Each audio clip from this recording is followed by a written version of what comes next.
राजा अपनी प्रजा का हाल चाल पूछने के लिए गांव में घूम रहा था। घूमते घूमते उनके कुर्ते का बटन टूट गया। उन्होंने अपने मंत्री से कहा कि जाओ पता लगाओ इस गांव में कौन दर्जी है। मंत्री इस प्रकार दर्जी को खोज कर ले आता है जो कि राजा के बटन सिलाई कर देता है। राजा कहते हैं बताओ तुम्हें बटन लगाई क्या दूं। दर्जी कहता है रहने दीजिए महाराज, बहुत ही आसान काम था जो मैंने कर दिया। आप हमारे महाराजा हैं, आज जो कुछ भी है हमारे पास वो आपका ही दिया हुआ है। राजा कहते हैं नहीं नहीं बताओ क्या दूं।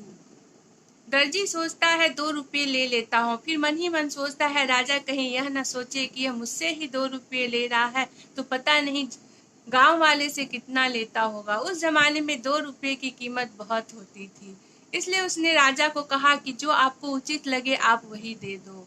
अब राजा को अपने हैसियत के हिसाब से देना था, कहीं देने में उनका पोजीशन ना खराब हो जाए। उन्होंने उसे 2 गांव देने का हुक्म किया। कहाँ वह 2 रुपये मांगने में डर रहा था, उसे 2 गांव मिल गया। इसी प्रकार हमें भी अपना सब कुछ भगवान के ऊपर छोड़ देना चाहिए। भगवान अपने हिसाब से हमारे लिए जो उचित होगा हमें दे देंगे। उनके देने में कभी कोई कमी नहीं होती है। साधु महात्माओं ने भी हमेशा यही कहा है कि सब कुछ भगवान के चरणों में अर्पण कर दो, फिर देखो उनकी लीला।